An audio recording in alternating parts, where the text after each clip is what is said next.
Baik, kita mulai ya. Bismillahirrahmanirrahim. Assalamualaikum warahmatullahi wabarakatuh. Kita mulai pertemuan hari ini dengan membaca basmalah. Bismillahirrahmanirrahim. Ya, hari ini saya sedikit berbagi kasus. Ya, kita melihat suatu contoh tentang subgrup normal dan nanti kaitannya dengan eh, apa grup pembagi ya. Kemudian nanti kita masuk materi baru dilanjutkan oleh Pak Rido ya tentang pemetaan pada grup, yaitu tentang homomorfisme pada grup itu ya. Jadi kalau melihat apa susunannya ya, kali lagi saya review.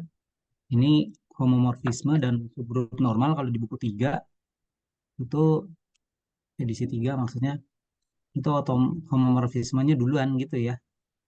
Ini duluan. Ya intinya pemetaan gitu ya, pemetaan pada grup gitu ya. Nah, ini definisinya. Sedangkan kalau yang di buku edisi kedua, ini homomorfisme itu eh, setelahnya gitu ya. Nah, saya ambil jalan tengah dulu. Saya mau sedikit singgung saja tentang grup pembagi gitu ya. Tapi kita berangkat dari contoh gitu ya. Kayak ini hari apa? Jumat ya.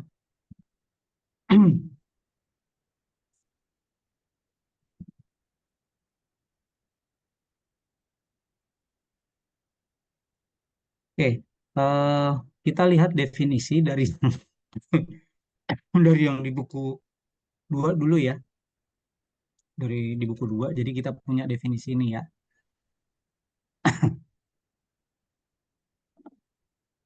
Nah, ini definisi tentang G dibagi N ya. Nah, ini materi aljabar abstrak itu sangat menarik kalau kita gunakan apa contoh-contoh gitu ya. Nah, jadi yang dipunya di sini apa? Definisi dari G bagi N. Nah, tapi nanti tampilannya ini agak berbeda dengan yang di edisi 3 ya. Mudah-mudahan ada nanti bisa menghubungkan gitu ya. Nah, poin 1 sampai 4 ini adalah pembuktian ya. Pembuktian bahwa G bagi N dia suatu grup gitu ya. Nah, ininya tapi tidak saya bahas. Kita coba melihat ini dari konteks yang berbeda ya. Jadi kita misalkan G ini isinya adalah kalau kemarin udah saya minta ya. Nah, ini ya, nomor 2 ini ya, G bagi N. Kalau yang nomor 1 elemennya ada 6 gitu ya. Yang ini aja dulu. Sorry. Udah ada yang nyoba belum nomor 2 ini? Udah ada yang nyoba belum? Han? Hana? Udah ada yang nyoba belum ini nih? Belum ada yang ngirim sih, Pak. Belum ada ya? Oke. eh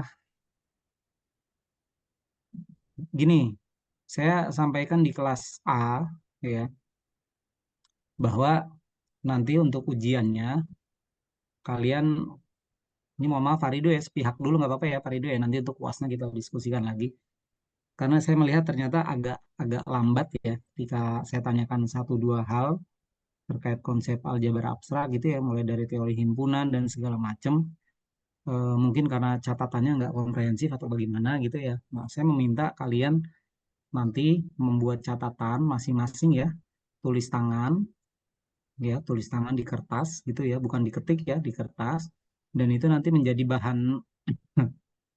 bahan eh, Anda gitu ya untuk ujian UTS nanti gitu ya, untuk UTS dan materinya itu yang ada di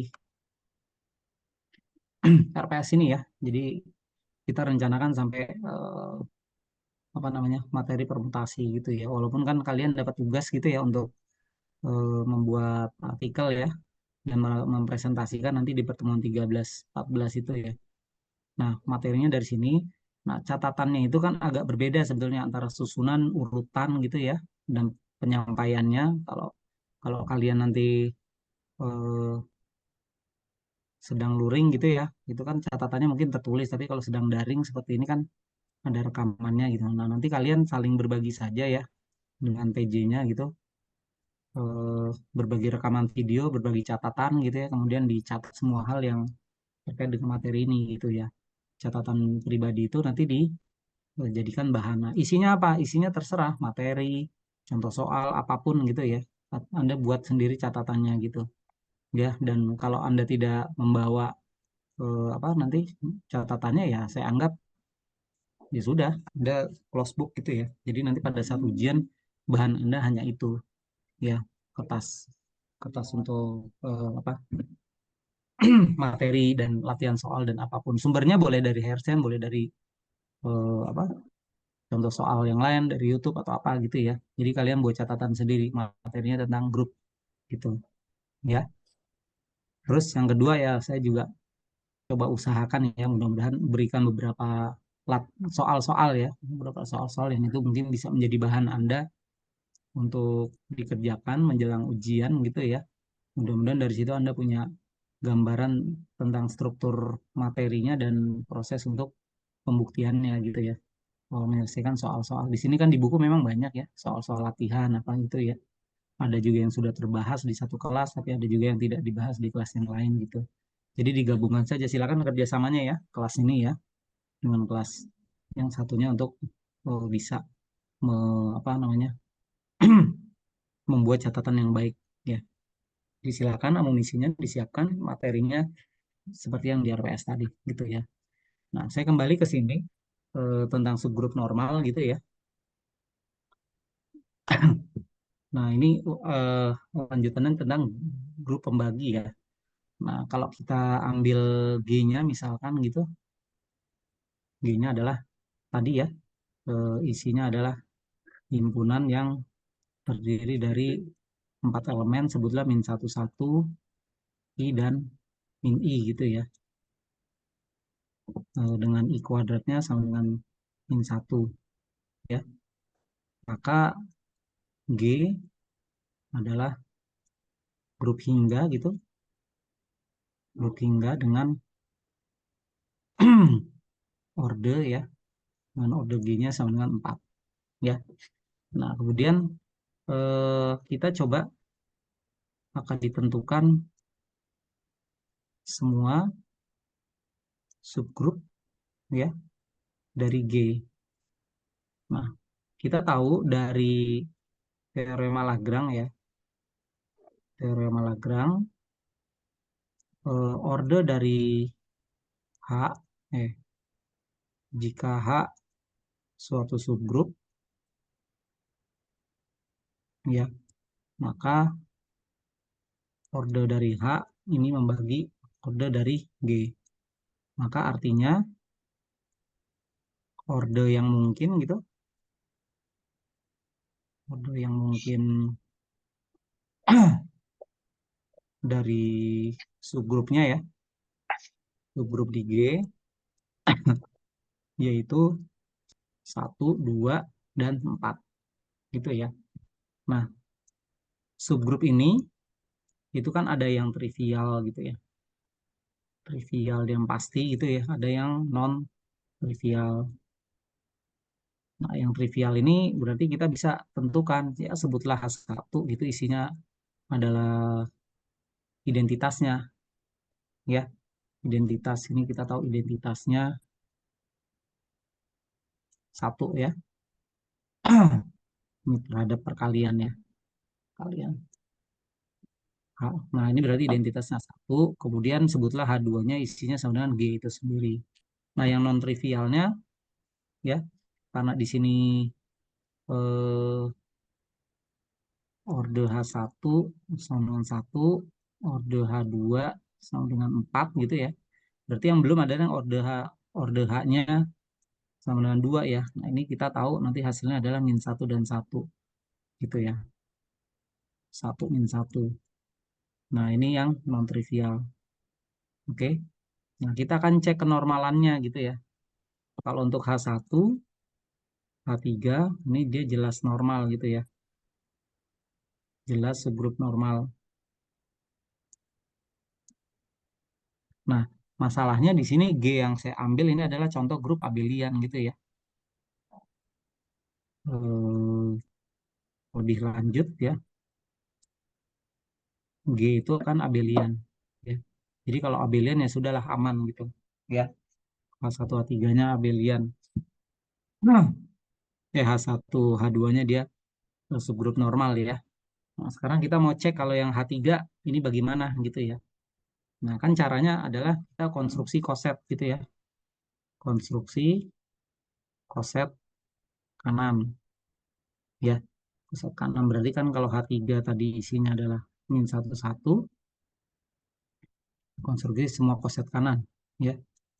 Semua semua koset kanan dari H3 di G gitu ya. Berarti kita operasikan nih eh, H31 gitu ya. H3 min satu, H3 I dan H3 min I gitu ya. H3 min I. Nah, ini hasilnya seperti apa? Kita tahu kalau koset kanan ini hasilnya adalah gini ya, HA dengan H-nya di H. Nah, ini kan hasilnya akan sama dengan eh, min satu satu gitu ya. Ini juga min satu satu gitu. Nah, ini menjadi I dan min I gitu ya. Nah, ini adalah min I dan I gitu ya. Sama sebetulnya ya. Nah, ini dari sini nanti didapat koset koset kanan berbedanya,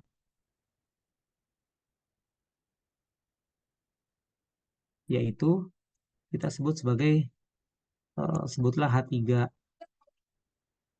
satu gitu ya, dan H3 sebutlah I gitu ya. Kan di sini kita tahu bahwa H31 H31 sama dengan H3 min satu gitu ya. Maaf, Dan halo, untuk yang H31-nya itu bukannya 1, min 1.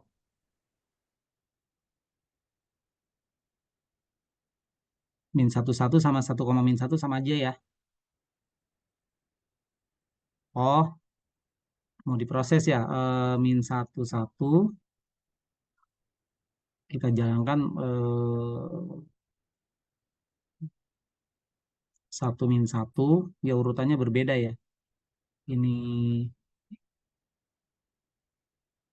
kalau dijalankan kan I-nya sebelah kanan ya.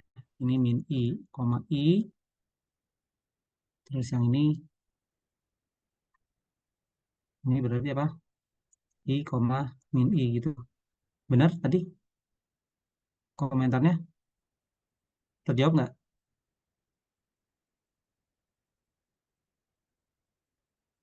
Siapa tadi komen? Maaf, saya nggak baca namanya. Sudah oke Ya, ini? Pak. Sudah ya? Oke ya, Ya, hasilnya ya. Pak. Oke, jadi H3I, H3I sama dengan H3 min I gitu ya. Jadi ada didapat dua koset kanan yang berbeda ya. Nah, menurut definisi di sini ya, koleksi semua koset kanan dari N di G gitu ya. Nah, sebelumnya memang harus kita cek dulu apakah H3 itu subgrup normal gitu ya. Nah, untuk mengeceknya kan berarti kita harus jalankan apakah eh, untuk setiap setelah G di G ya berlaku G N G inverse ada di H3 untuk N-nya di H3 gitu ya. Nah, ini untuk mengeceknya kan tadi G isinya adalah min satu satu I min I gitu ya. Kemudian H3 isinya adalah min 1, 1. Berarti kalau Gn, G inverse ya, kita punya blok pertama adalah min 1 gitu ya. Min 1, ini kan semua perkalian ya sebetulnya. Min 1, kita harus cek semua G ya. Jadi min 1 inverse itu ya. Kemudian 1 inverse gitu ya. Kemudian I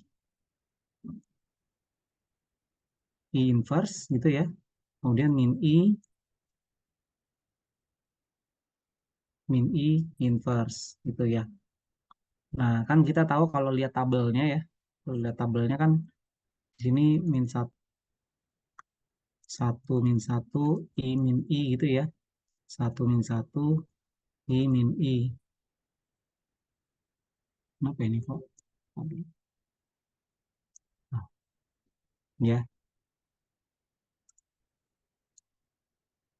ini 1 min 1 I min I ya.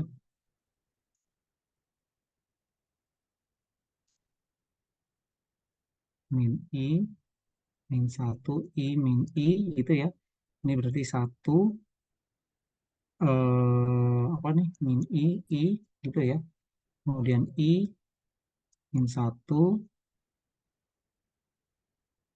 I kok I min I salah. I min I min 1 dan 1 gitu ya. Kemudian di sini min I kali I gitu ya. Terus ini 1, ini min 1 gitu. Berarti 1 inverse sama dengan 1, min 1 inverse sama dengan min 1, I inverse sama dengan min I gitu ya. Min I inverse sama dengan I. Ya, ya ini kita uraikan saja berarti. Jadi min 1 kali min 1 min satu gitu ya. Dan apa lagi nih? 1 kali min 1 kali 1 min 1 I kali min 1 kali min I ya. Min I min 1 gitu. Terus min I kali min 1 kali kali I ya. Sama min 1 ya. Ini semua ada di eh, cek ya. Ini semua ada di H3. Tuh, ya. Begitu juga nanti untuk elemen yang ini elemen min 1 ya. Nah, sekarang elemen 1. Nah, untuk elemen 1 kan min 1 kali 1 kali min 1 inverse. Ini hasilnya sama dengan 1. 1 kali 1 kali 1 inverse sama dengan 1. I kali min I kali 1 kali I inverse sama dengan 1 ya. Dan min I kali 1 kali min I inverse hasilnya sama dengan 1 ya. Ini semua ada di H3. Maka kita simpulkan bahwa H3-nya adalah subgrup normal gitu ya. Nah, hati-hati ya. Ini yang saya berikan grupnya adalah grup abelian ya. Di sini grupnya adalah grup abelian. Nah, berarti nanti bentuk G bagi H3-nya apa gitu ya. Isinya ya kita sebut sebagai H3 1 gitu ya dan H3 I gitu ya. H3 1 dan H3 I. Jadi ada dua ya. Ada dua elemen di GH3. Nah, catatan nih. Catatan bahwa orde G sama dengan 4, orde H3 sama dengan 2, orde G bagi H3 ini sama dengan 2 ya. Kita bisa tulis sebagai seolah-olah seperti 4/2 gitu ya. 4 dibagi 2. Nah, apakah ini ada lemma yang menyatakannya? Nah, jawabannya ada gitu ya. Di mana di sebelumnya ya. Jawabannya ada. Jadi kita punya ternyata di sini nih ya. Kita punya ini ternyata ya di dalam apa konteks apa subgrup normal ya. Jadi kalau nanti Anda menurunkan suatu grup pembagi ya dengan catatan grupnya hingga ya. Nah, maka kita dapat orde dari ini adalah orde G dibagi orde N gitu pembaginya. Nah, ini yang disebut sebagai grup pembagi ya. Nah, ini berarti hitungan kita sudah benar gitu nih. Ya, sudah benar hasilnya seperti ini gitu. Nah, tetapi di sini ya untuk apa namanya ya memberikan pemahaman tambahan ya. Yang nomor satu ini itu kan sebetulnya sifat tertutup ya, sifat tertutup. Sifat tertutup itu artinya apa? Kalau kita ambil dua elemen, maka hasil operasinya juga ada di himpunan ini gitu. Ya, nah dua elemen di GN itu sebutlah sebagai NA. Ini kan koset kanan gitu ya, koset kanan. Ini juga koset kanan gitu ya,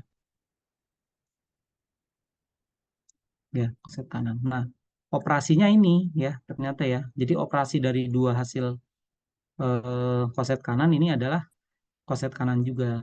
Nah, ini itu diambil dari yang mana ya?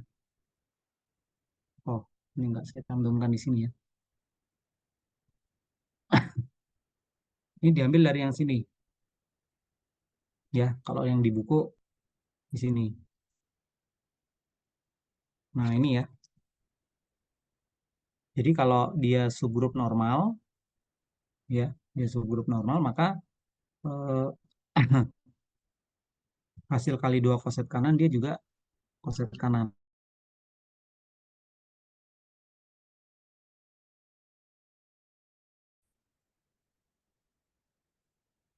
ya. Nah, kemudian balik lagi ke yang tadi ya.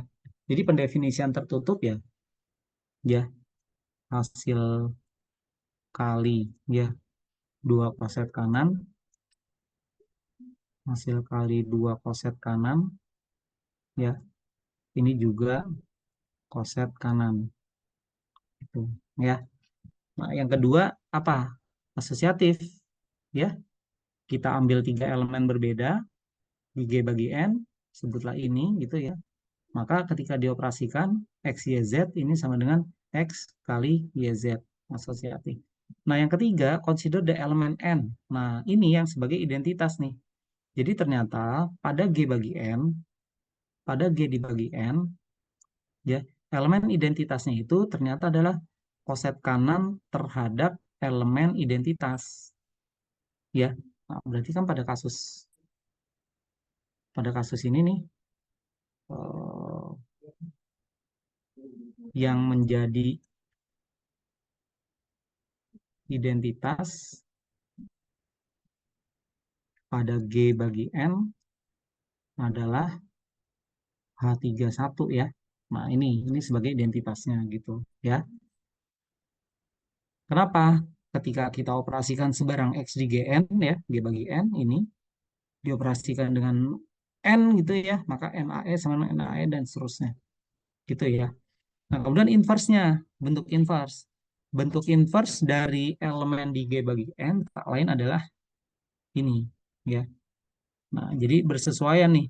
Kalau kita punya X sama dengan NA, maka inverse dari X-nya itu tak lain adalah NA inverse gitu ya. Nah, berarti yang di sini inverse bukan inverse. Saya tulis gini, H3 inverse H31 inverse ya sama dengan H3 dan H3I inverse ini sama dengan H3I saja gitu ya. Ini inverse terhadap dirinya sendiri gitu ya. Oke. Nah, ini adalah ilustrasi kalau eh,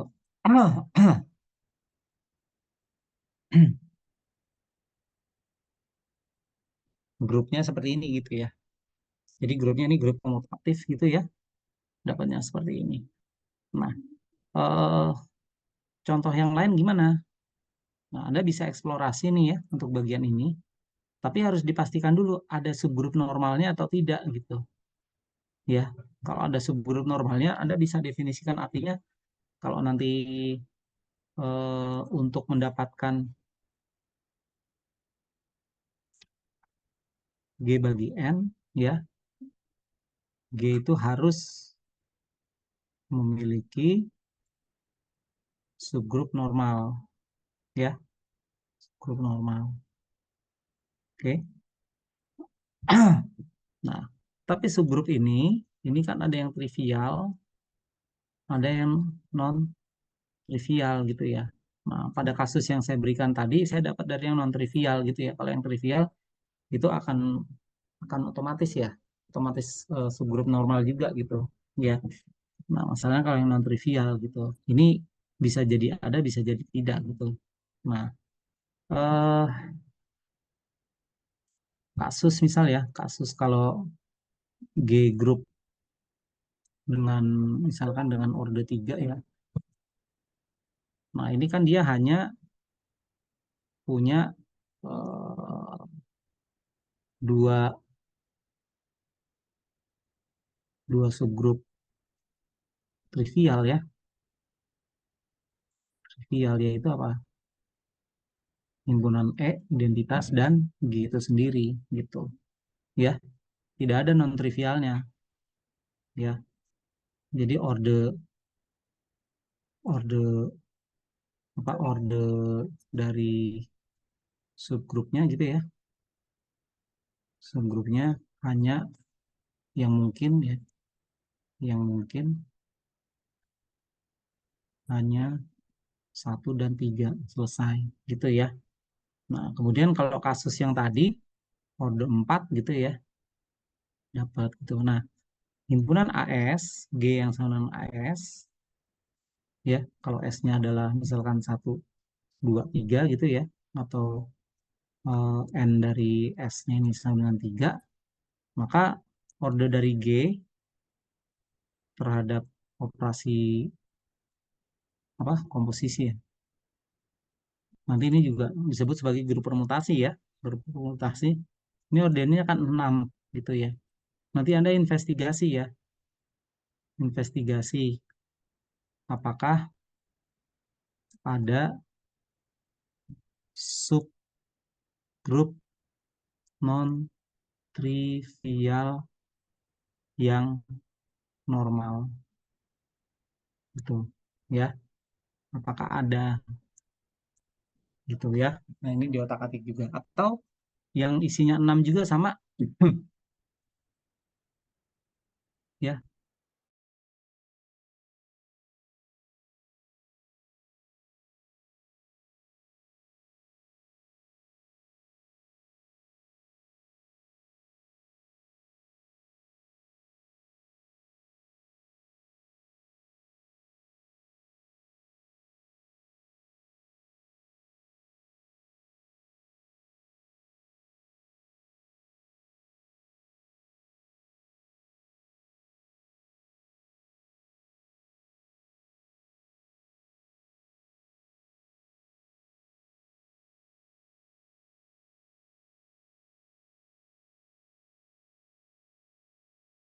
Saya sempat keluar ya Han. Cek, Tadi diem, Pak. saya diam. Tapi share screen-nya muncul lagi. Diem. Oke. Ini internetnya nggak stabil. Oke. Eh, kasus-kasus subgrup normal itu banyak ya. Jadi masalah-masalah yang terkait subgrup normal itu misalkan di sini ya. Nah, ini eh, contohnya nomor 10 nih gitu ya. Misalkan soal nomor 10, jika H subgrup NH adalah ini, buktikan NH juga subgrup. Yang kedua, apakah H normal di NH gitu. Ya, nah ini contoh-contoh soal yang tidak ketahuan grupnya, tapi hanya menggunakan sifat-sifat gitu. Ya, irisan dua subgrup normal ya. Ini nomor 5 nih. Nomor 5 irisan dua subgrup normal ini juga normal gitu ya. Nah, tapi kalau yang di edisi 3,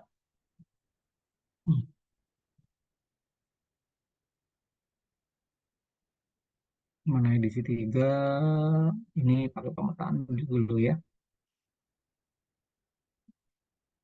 Yang edisi 3 ini coba nih dilihat nih, verify example 10 section 1 the subgroup ini gitu ya, atau ZG dia normal. Oke, ada notasi ini ya, notasi di dalam subgroup normal gitu. Jadi nanti kalau Anda ketemu notasi ya,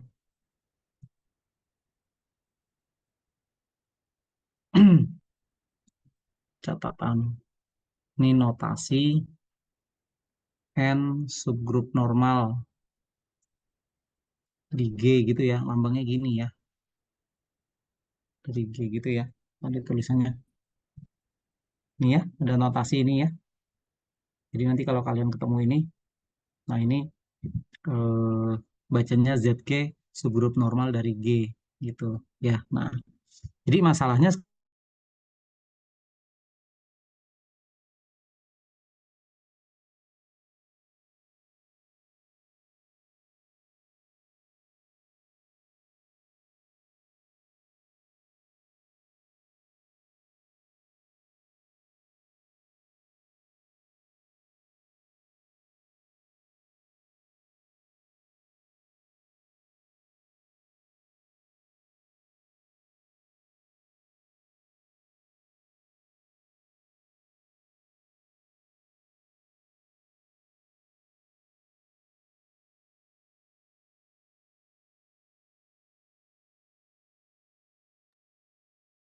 Halo Pak,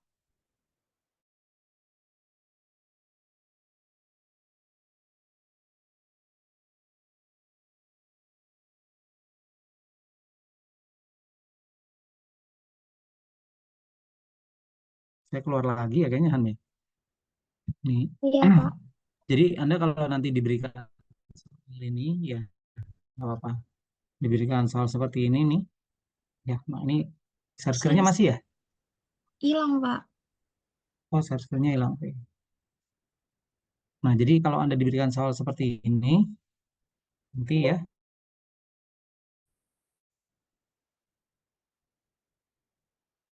latihan ya, coba ya. Nah, ini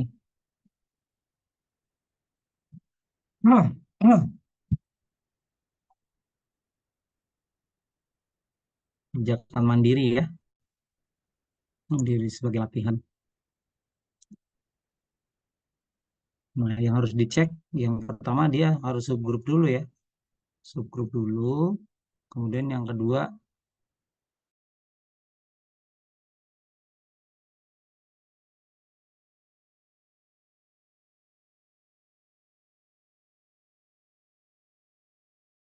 gitu ya. Kalau Anda mau pakai cara ini juga boleh, atau menggunakan definisinya gitu ya. Tapi ingat ini G-nya grup Tahingga ya. Jadi yang digunakan adalah sifat-sifatnya. Nah, yang kedua G bagi N abilien. Tadi kalau yang saya kasih kan contohnya grupnya hingga gitu ya. Tapi kalau grupnya Tahingga, nah ini bagaimana? Nah, kalau sudah seperti ini, Anda gunakan definisi ya, definisi koset kanan. Isi dari koset kanan itu seperti apa? Gitu ya. Nah, ini yang di buku 2 gitu ya. Sekarang kalau yang di buku 3 tentang grup pembagi ya.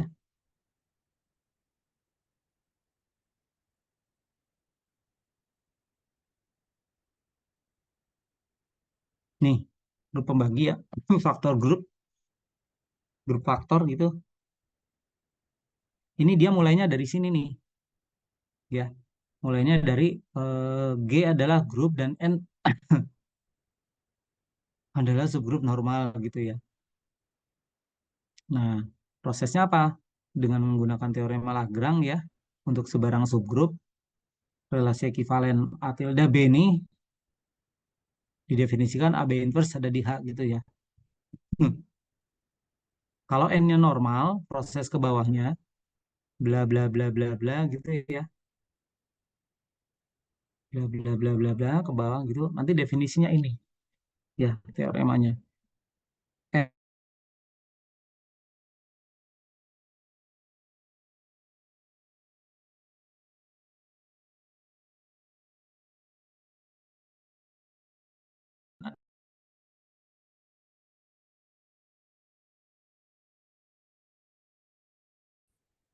Ya, nah ini di buku seperti ini. Cuma menariknya adalah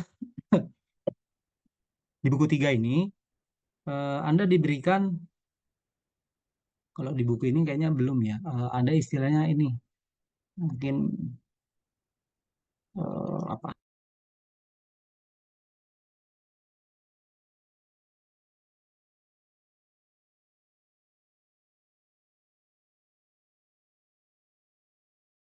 eh,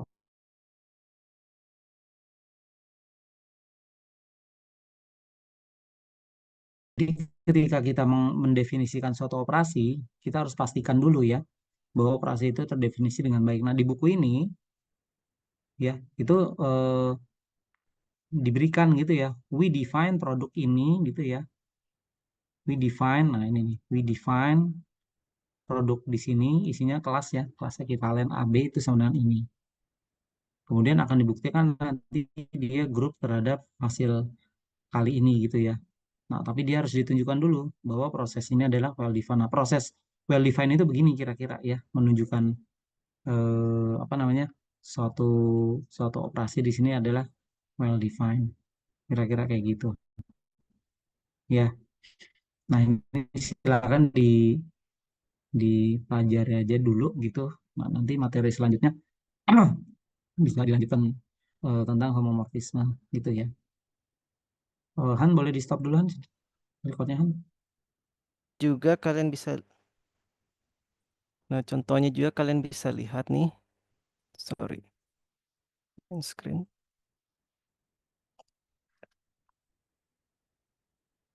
Nah, misalkan di sini kita ambil eh pi, sorry, mana kok pi itu dari G ke dirinya sendiri gitu ya, dimana pi X, X kan di situ sama dengan E untuk setiap kok A untuk setiap X elemen G. Berarti apa? Kalau kita ambil X1, X2 elemen G, itu kan berarti pi X1, sorry, star X2 kan sama dengan apa? Sama dengan E ya, sama dengan pi X1 star pi X2 gitu ya. Itu contoh yang 270. Terus kita juga punya contoh selanjutnya yang di example 271 itu. Ini nih, sorry.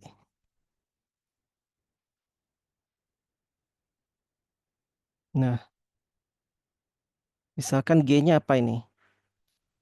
Kita punya grup G sama dengan R. G-nya itu terhadap operasi penjumlahan ya. Terus G barnya apa nih?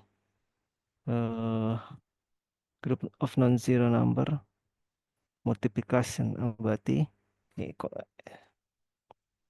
R plus terus kita punya G barnya sama dengan apa nih? R plus ya. Positif kan ya. Group of non-zero. Oh, non-zero aja. Berarti non-zero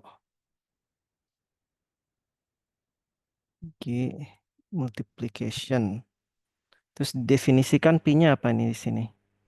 Pi dari G ke G, di mana pi A itu sama dengan 2 pangkat A gitu kan. Nah, kalau kita punya A dan B ini elemen G, berarti elemen R ya. Berarti pi A plus B ini sama dengan apa? 2, 2 2A plus B. A plus B gini kan. Ini sama dengan apa? 2A kali 2B 2B. gini kan. Nah, sama dengan apa? Pi A kali pi B. Nah, itu apa? Jadi di grup yang di sini tuh bisa operasinya tidak sama, bisa himpunannya juga tidak sama gitu maksudnya. Tapi ketika kita mau operasikan di sini, itu sama dengan mengoperasikan di sini gitu maksudnya homomorfisme tuh. Ada pertanyaan dulu? Mapa itu yang P titik 2 G ke G bar ya Pak? Oh iya, ke Gebar. Ah, sorry. Ah, oke. Terus apa lagi nih? Sampel example. Nah, kayak gini. Kalau kita punya ini nih, sorry. Kalau kita punya ini G ya, sorry, G operasinya start 1, G1, G1 ya G1 aja. G1 ini dia punya operasi start 1. Terus kita punya juga G2, ini punya operasi start 2 gini ya. Misalkan kita punya Pi ini G1 ke G2 homomorfisme.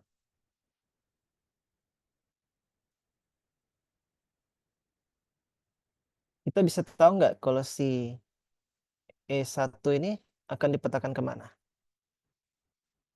Misalkan E1 itu elemen identitas di G1.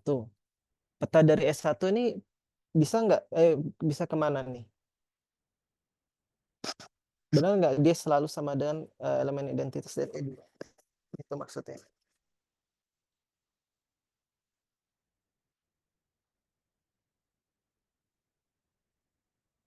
Nah, di sini tuh, sorry, 7.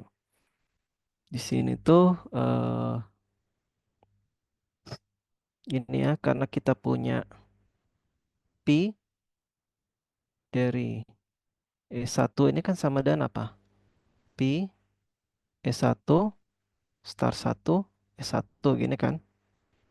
Ini sama dengan apa? Pi eh, sama dengan pi E1 star pi E1 gini kan. Ya enggak? Eh, terus ini sama dengan pi E1 star apa? E2. Ya enggak? Nah, karena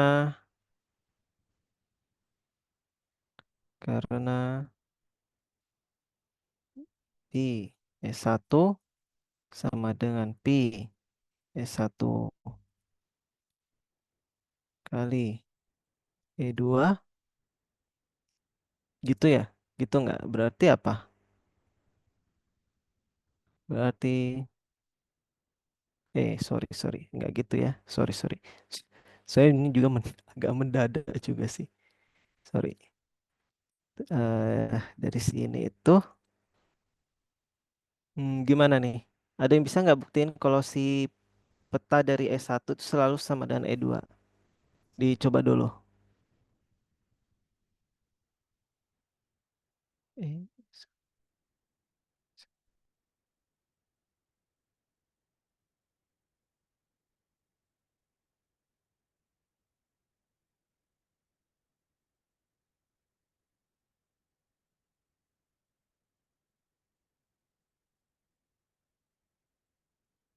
Oh ya, kebalik. Salah, salah. Ini ya, sorry. Nah, jadi kita punya apa tadi? Pi E1 star. E1 ini kan sama dengan Pi E1. Sorry. Pi E1 star. Pi E1 ini kan sama dengan Pi E1 star E1. Gini kan. Sama dengan apa nih? Pi E1 sama dengan E2. Gini ya. Gini nggak? Gimana atau gimana? Ada yang punya ide nggak?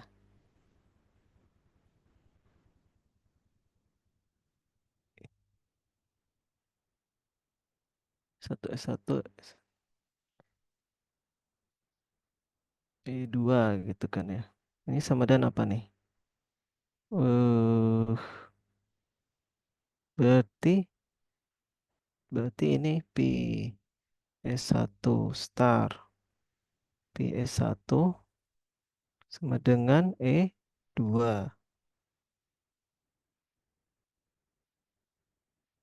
Hmm, gimana nih?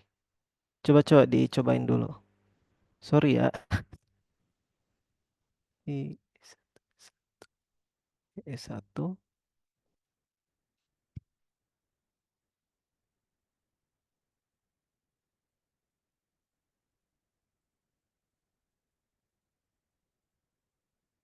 Oh, kayaknya di sini nih. Sorry. Di sini harusnya. Ini sama dengan Pi. eh enggak ya? Enggak gitu ya. Kan nanti jadinya gimana? Gimana dong ini? Pi E1 benar kan? Sama dengan E2. Oh, berarti kita punya Pi. Sedangkan yang ini kan sama dengan apa? E2 di start dengan Pi E1. Tapi nggak gitu ya. Hmm, gimana nih? Ada yang bisa nggak? Coba dikerjain dulu.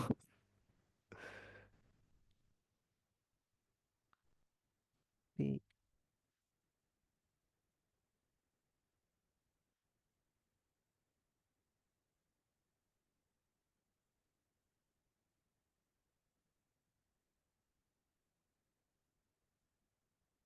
itu S1 E2, S1 E1.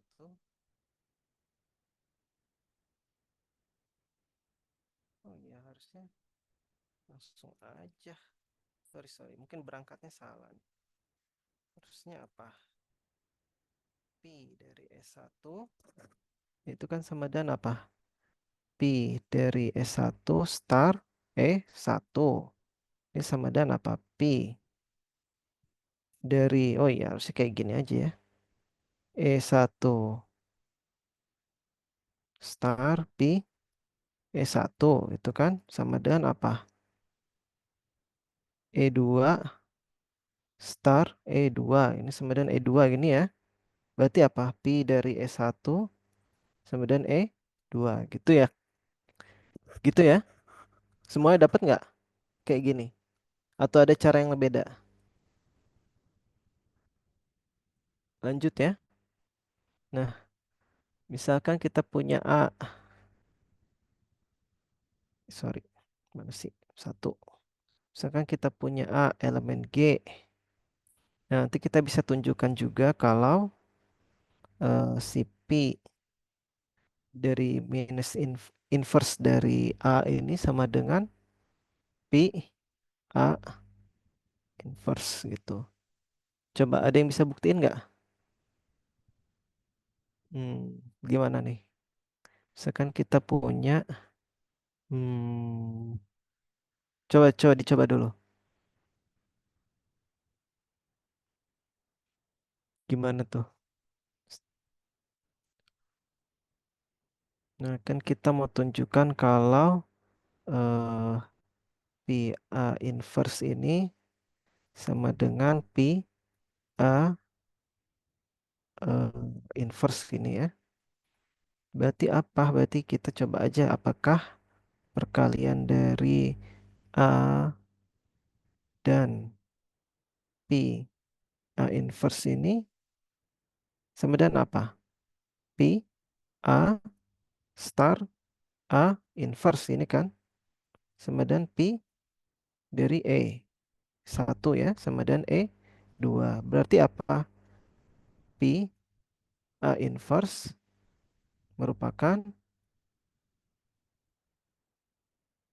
inverse dari PA ya enggak? Berarti apa?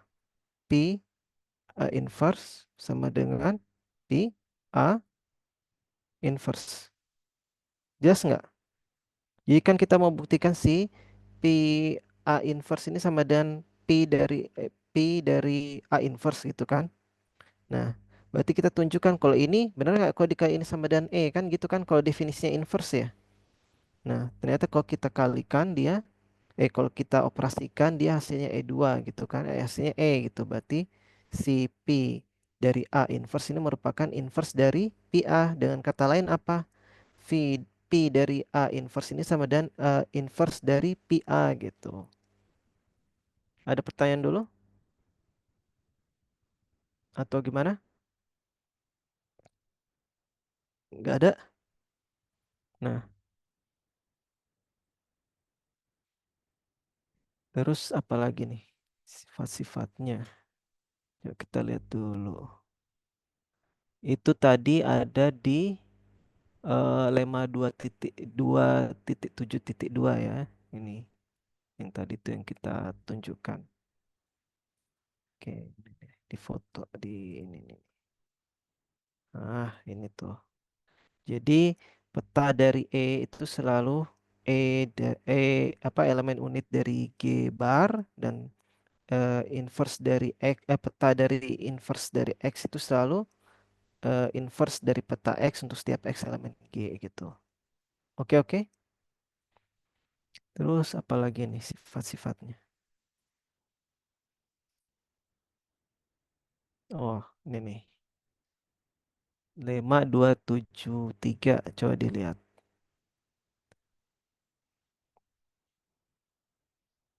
Apa tuh?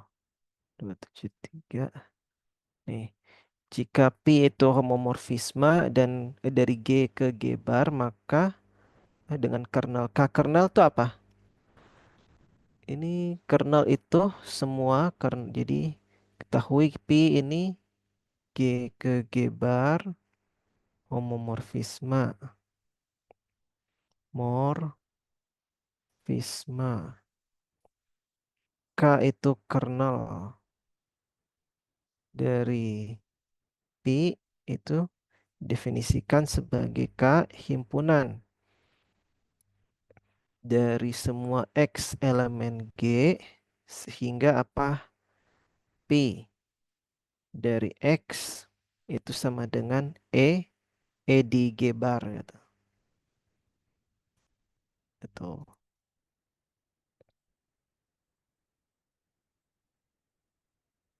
Jika P homomorfisme, buktikan bahwa eh K normal subgroup. Nomor normal sebelum ke sini mungkin eh ini gimana tuh? Ada yang bisa buktiin nggak? 273.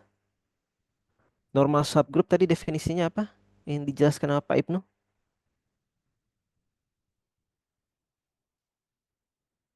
Mana tuh definisinya? Sorry.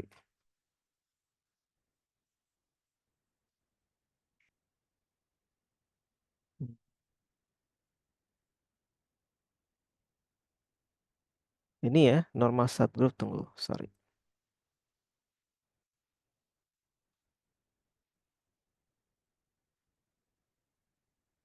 Ini. Jadi katanya kalau si P ini homomorfisme, maka kernel dari P ini merupakan apa subgroup normal dari G gitu ya. Subgroup normal itu kayak gini kan. Coba ada yang bisa buktiin nggak?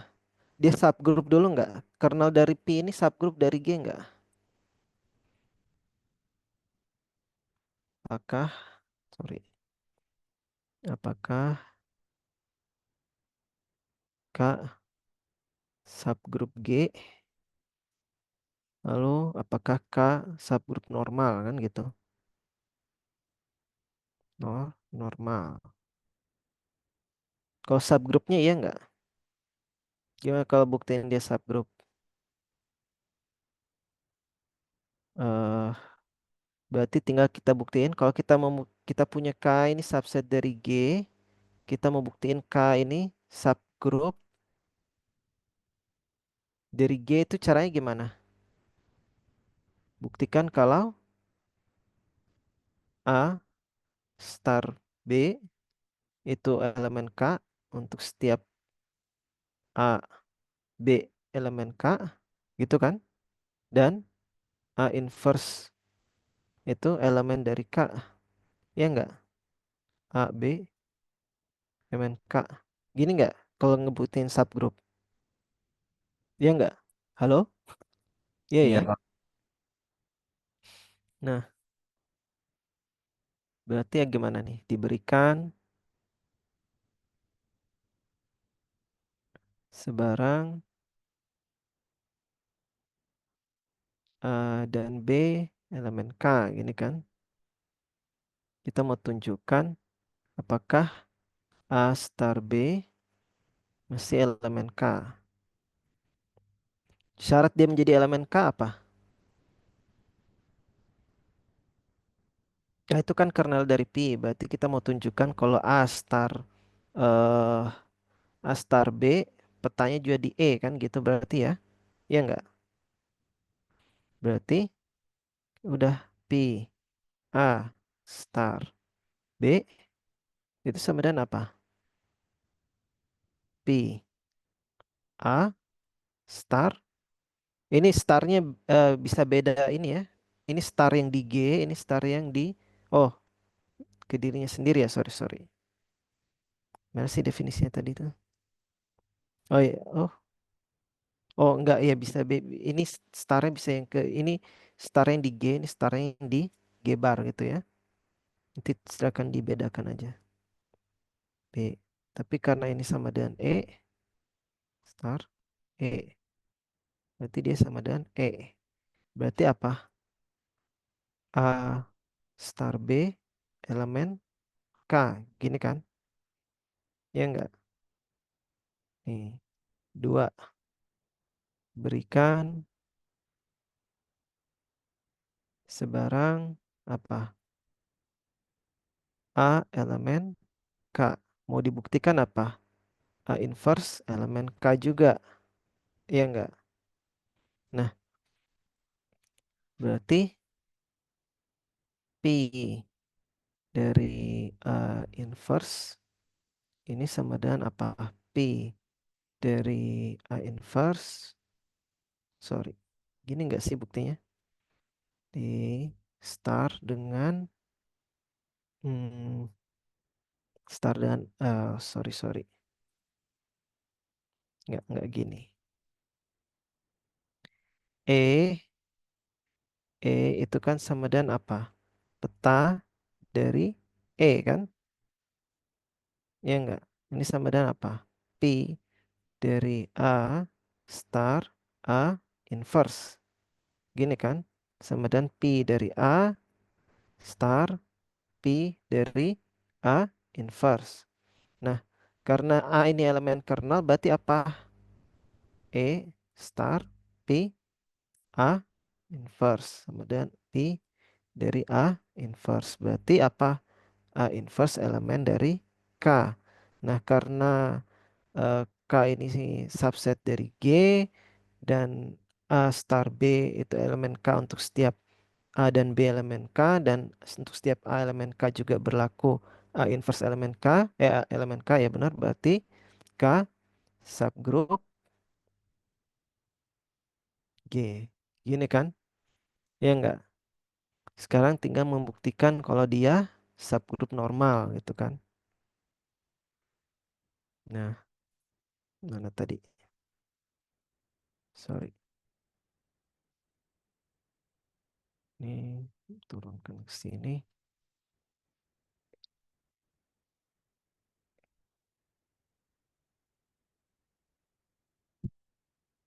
Nah, kalau membuktikan subgroup normal berarti gimana?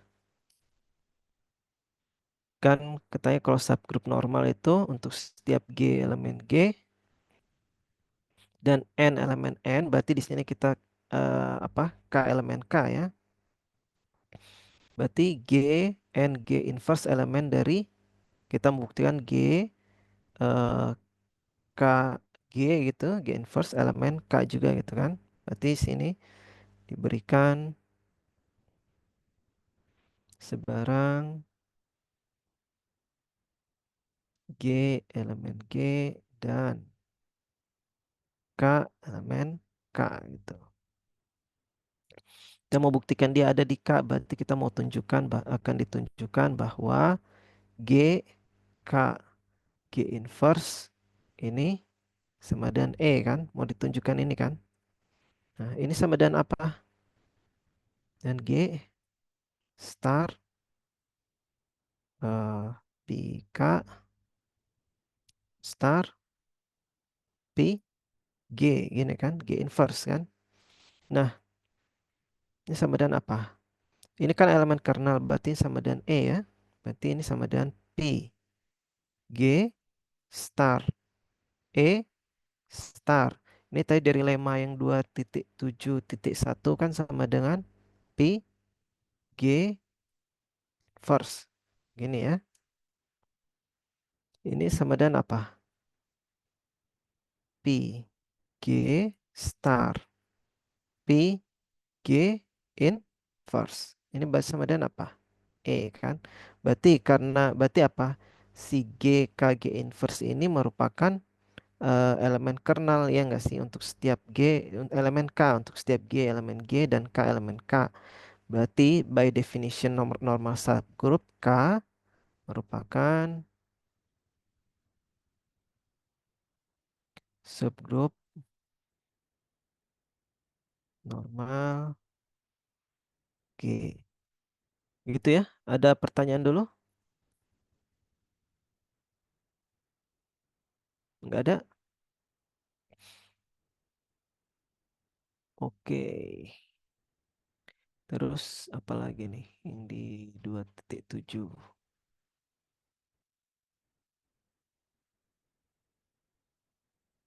273.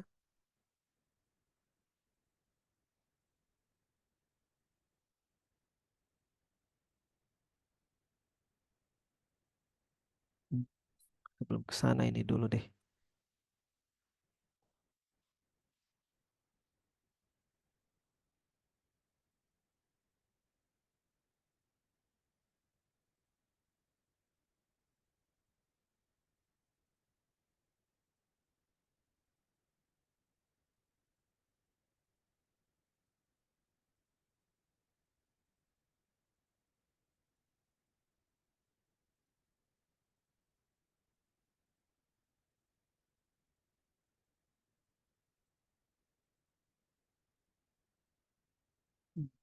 Tunggu, tunggu, tunggu. Oh iya, ini nih.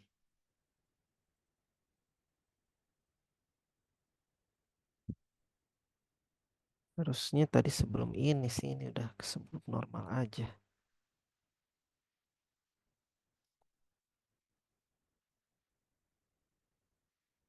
Nah,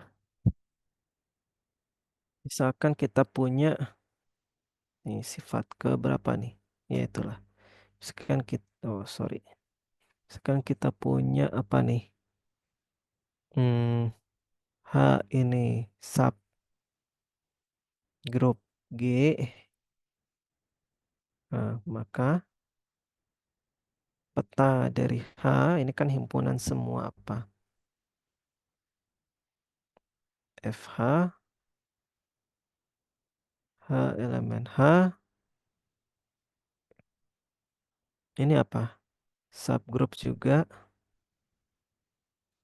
dari G bar itu ya. Ya enggak? Ya kayak tadi juga sih buktinya karena kita ambil A dan B elemen H, maka nanti kan F A B sama dengan apa nih? FA. Oh, sorry. Iya kan? Itu kan. Nanti tinggal gampang buktinya mirip-mirip kayak bukti yang tadi.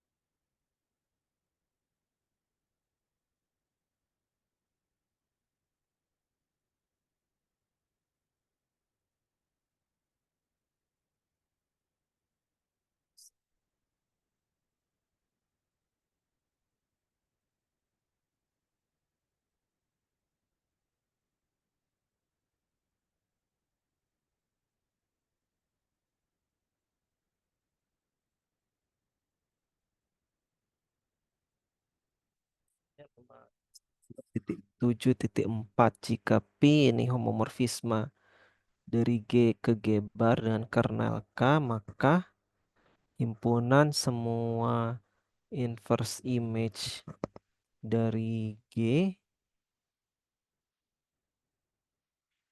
given by Kx di mana X is any particular inverse.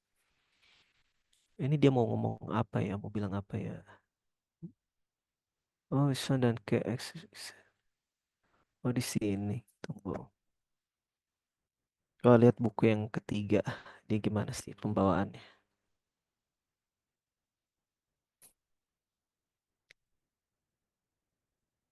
Isomorphic. Oh, langsung isomorphic.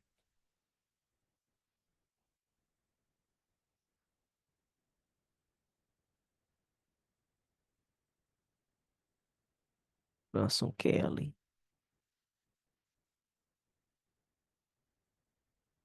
Ini. Sorry, sorry. Isomorfisme. Oh ya ini nih. Saya ini dulu.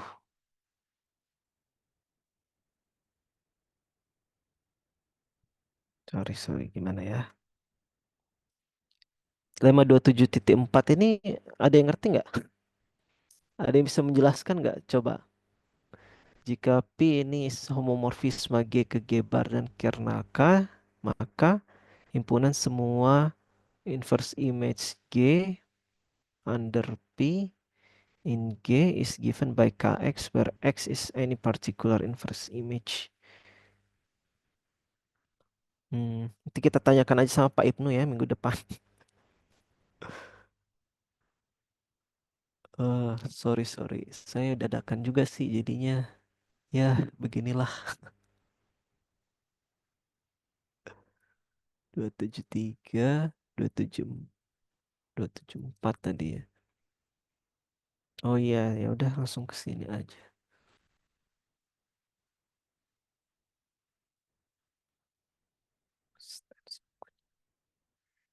Nah, karena P itu apa? Pemetaan ya. Nah, jadi eh dia kan bisa apa? Ada pemetaan tuh ada yang surjektif, ada yang ada injektif ya enggak sih? Nah, pemetaan dari G ke G itu dikatakan isomorfisme apabila P ini apa satu-satu ya, gitu ya. Satu-satu atau tunggu, kok isomorfisme cuma satu-satu? Bukannya bijektif ya? Ya udah kalau di bukunya bilang satu-satu ya kita ikuti aja satu-satu.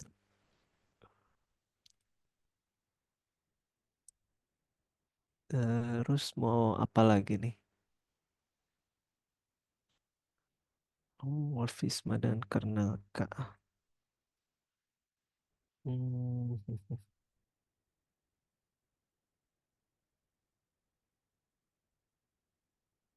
mana ya?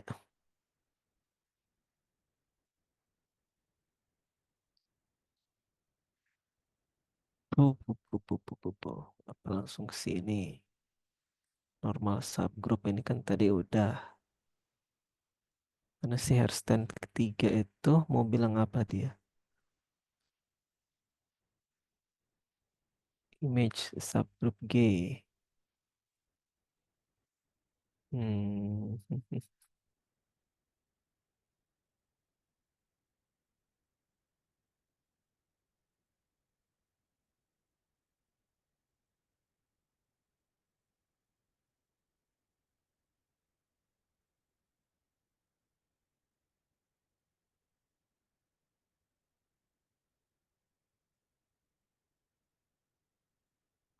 Oh iya iya iya.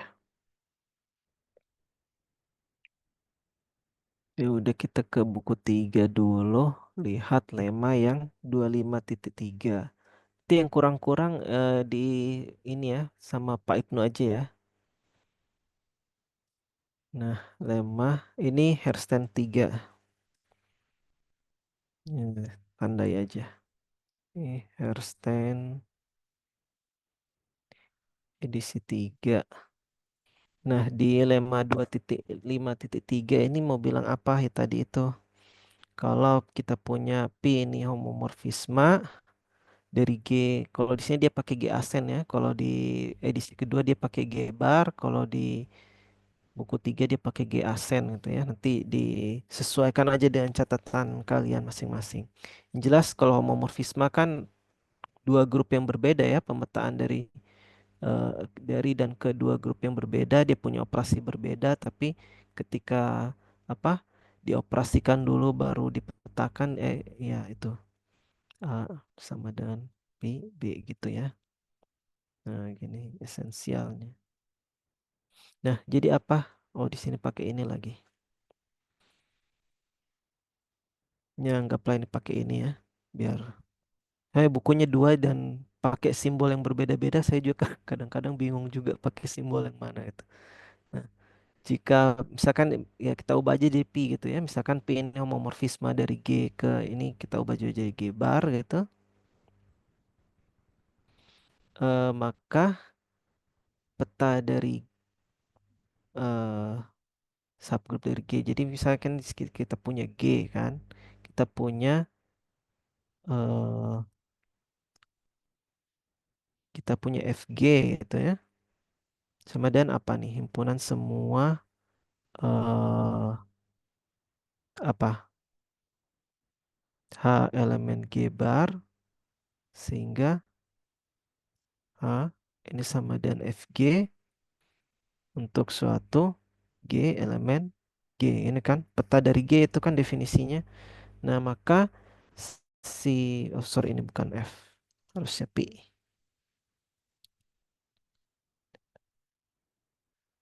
Nah, maka apa si peta dari G ini merupakan subgroup dari G?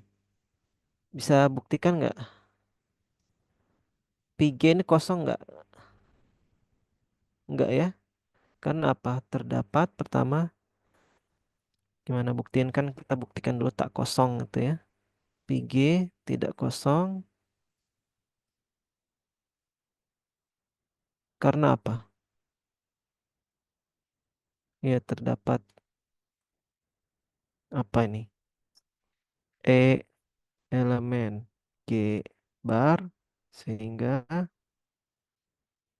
P eh ada dua E dua aja ya. Misalnya elemen identitas di G bar ini E2 sehingga E1 itu kan dipetakan ke E2.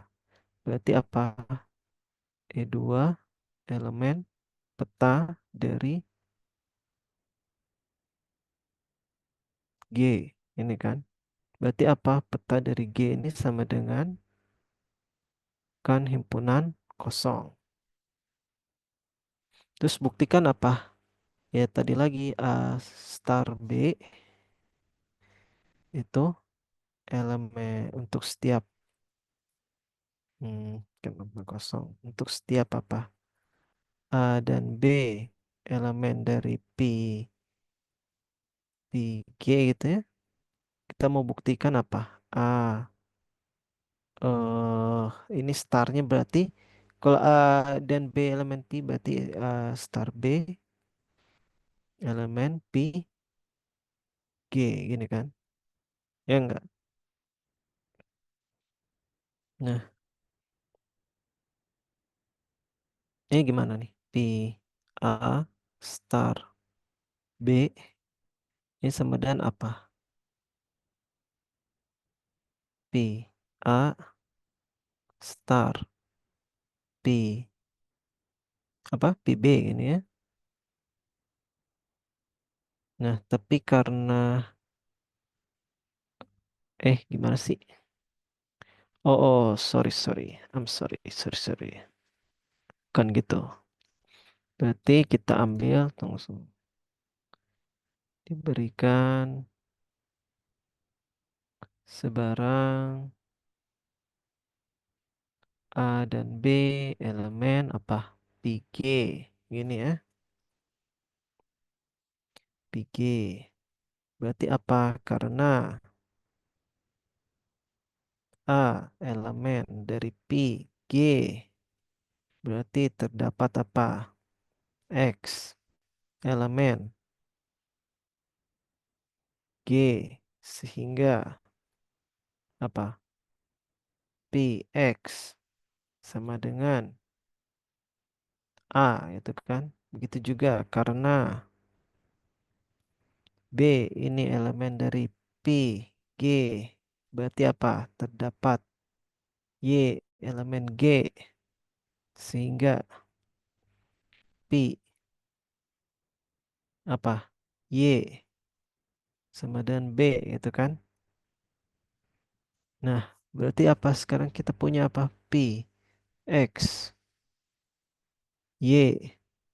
Tuh, sorry. Gitu. Berarti apa? A star B. Ini sama dengan apa?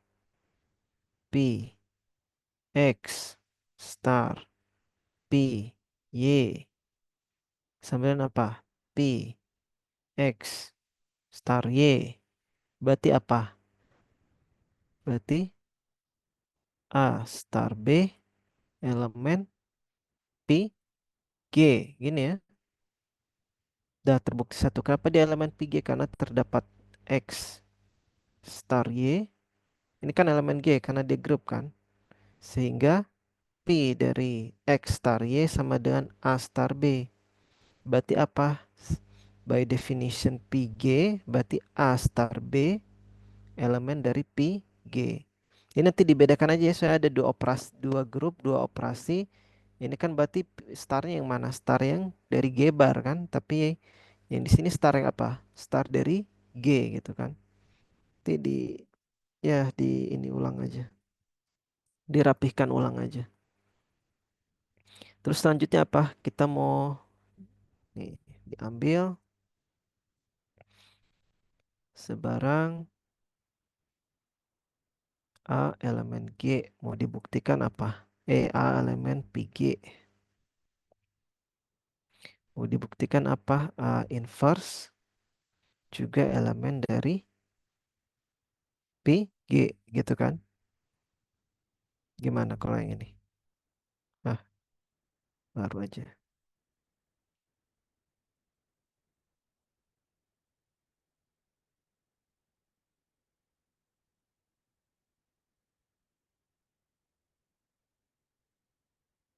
Hmm, karena tulis aja semua. A elemen PG, maka apa nih? Terdapat X elemen G sehingga X sehingga apa? P X sama dengan A. Ini kan? Nah, tapi dari teorema yang tadi kan kita juga apa? Lemma yang mana tuh? Sebelum ini, tapi lemma yang ini kan katanya apa? P X inverse itu sama dengan P X inverse kan? Berarti apa? Nah, menurut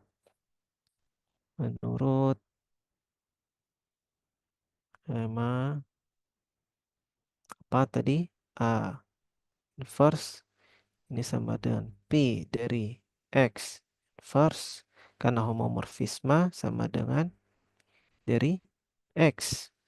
Nah, sedangkan ini kan minus X, X inverse ini kan elemen G juga. Berarti ini juga elemen dari peta G. Gitu ya. Nah, karena kita punya A star B elemen dari PG, terus A inverse juga elemen dari PG, Pi G ini tak kosong, Pi G subset dari G bar, maka apa? Pi G subgroup dari G bar. Gitu ya. Oke, ada pertanyaan dulu? Nanti dirapikan aja ini karena ada apa? Ya itu tadi. Ini operasinya di sini tuh ini dan ini tuh bisa beda operasi gitu maksudnya. Oke, oke. Terus setelah 253 kalau di Hairstand edisi ketiga ini baru dia masuk ke kernel. Harusnya gini sih. Ini kenapa dia tuh ujuk-ujuk kernel? Terus 255 tadi udah kernel dari homomorfisme itu subgroup dari G. Udah juga kalau corollary P homomorfisme dari G ke G.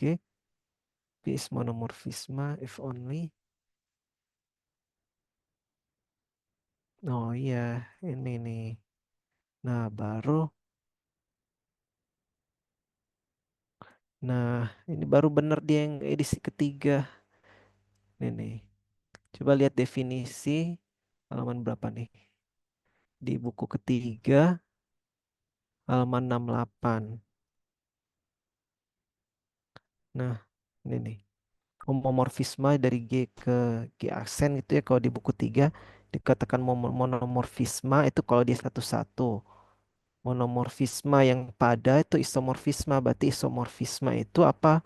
Homomorfisme yang satu-satu dan pada gitu. Tapi kenapa tadi di buku 2 dia bilang kayaknya isomorfisme itu satu-satu pada bukan cuma satu-satu doang gitu. Mana tadi isomorfisme? Ya gitu ya. Nah, tapi kok di buku 2 dia bilangnya gini.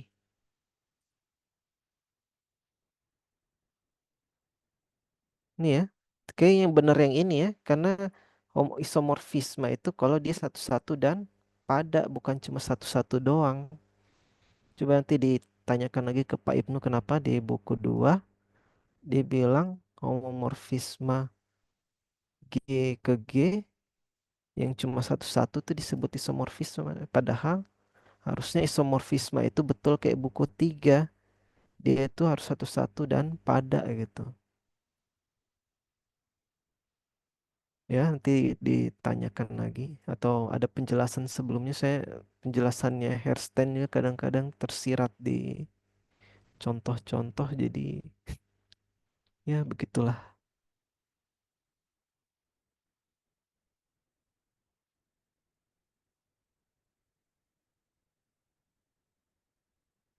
Oke, terus apa lagi nih sebelum ke isomorfisme?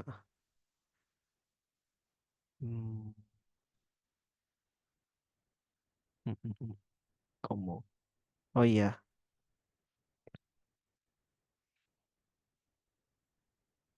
ini apalagi ya? Kernel udah.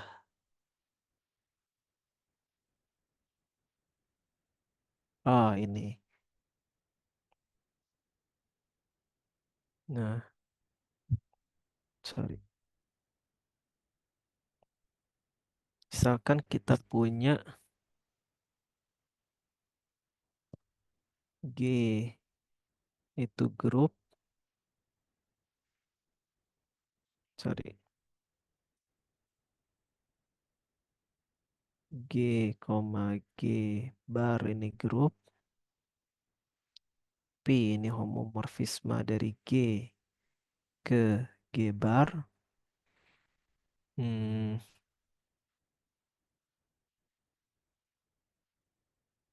homomorfisme, morfisme. P ini katanya apa? Dia satu-satu jika dan hanya jika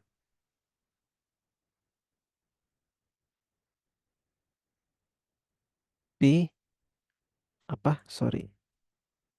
Kernel dari P itu sama dengan E. Kan kalau homomorfisme tadi kernelnya nggak selalu sama dengan E ya. Kayak contoh yang ini kita bisa mana tuh? Yang ini kita bisa definisikan aja mana? Kan ini bukan yang ini. Nah, yang dua yang ini kan ini semua dipetakan ke E ya. Berarti apa? Semuanya kan semua di G ini jadi kernel dari P kan? Nah, di sini di yang sifat yang ini tuh kita mau bilang kalau dia apa? Satu-satu kalau dia satu-satu jika dan hanya jika kernelnya hanyalah E aja gitu. Ada yang mau membuktikan? Coba dicoba dulu. Ini hari ini sampai jam berapa ya?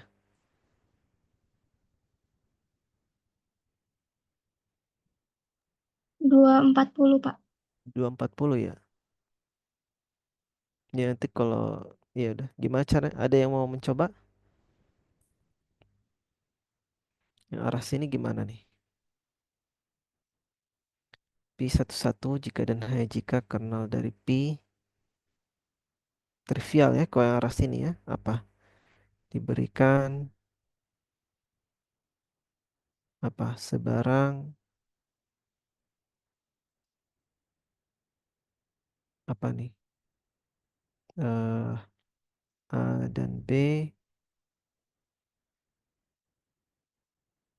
elemen apa kernel dari Pi itu berarti apa Pi A sama dengan E sama dengan Pi B gini kan tapi karena Pi ini satu-satu dan oh enggak gini sorry harusnya nggak usah A dan B ambil A elemen dari kernel Pi ini biar lebih enak dilihatnya. A elemen dari kernel Pi ini kan. Nah, karena diperhatikan apa nih? Berarti A elemen dari kernel kernel Pi. Berarti Pi A ini sama dengan sama dengan Pi gini kan? Nah, karena Pi satu-satu berarti apa? Dan Pi A sama dengan Pi dari maka apa?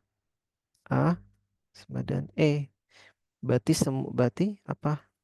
Kernel dari Pi sama dengan karena nggak ada yang lain ya. Setiap kita ambil pasti selalu sama dengan gitu ya. Kalau arah sebaliknya gimana? Kita punya kernel dari Pi ini, sorry, di ini mungkin di baru aja semuanya ya.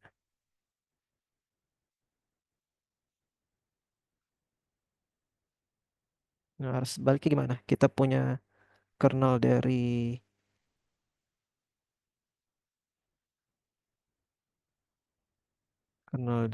Pi itu sama dengan kita mau tunjukkan apa? Pi ini satu-satu. Berarti apa? Diberikan sebarang apa nih? A dan B, A dan B elemen G dengan sifat apa? Pi. A sama dengan apa? Pi. B. Kita mau tunjukkan A sama dengan B. Gitu kan kalau satu-satu atau kebalik. Gini ya. Nah, hmm, terus gimana nih?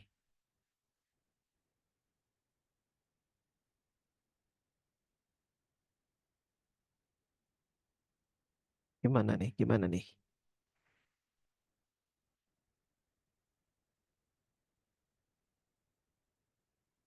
Nah, Pi dari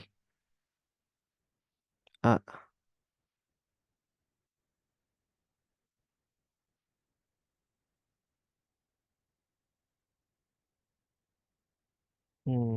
Gimana nih? Pi dari AB inverse. Sorry. Gimana? Mau menunjukkan ini gimana? Nah, diperhatikan Pi dari AB inverse ini sama dengan apa? Pi dari A operasikan dengan Pi dari B first sama dengan apa? Pi dari A, P dari B inverse. Karena A sama dengan B, maka inverse dari B juga sama dengan sama dengan apa? Sama dengan E. Gitu kan? Berarti apa? A, B inverse ini elemen dari kernel P. Ya, enggak, bukan elemen dari kernel P. Iya, benar kan? Yang dipetakan ini kernel P.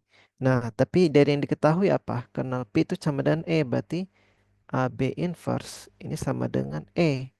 Nah, kalau kita kalikan kedua ruas dengan B, jadinya apa? AB inverse B, E, B, berarti apa?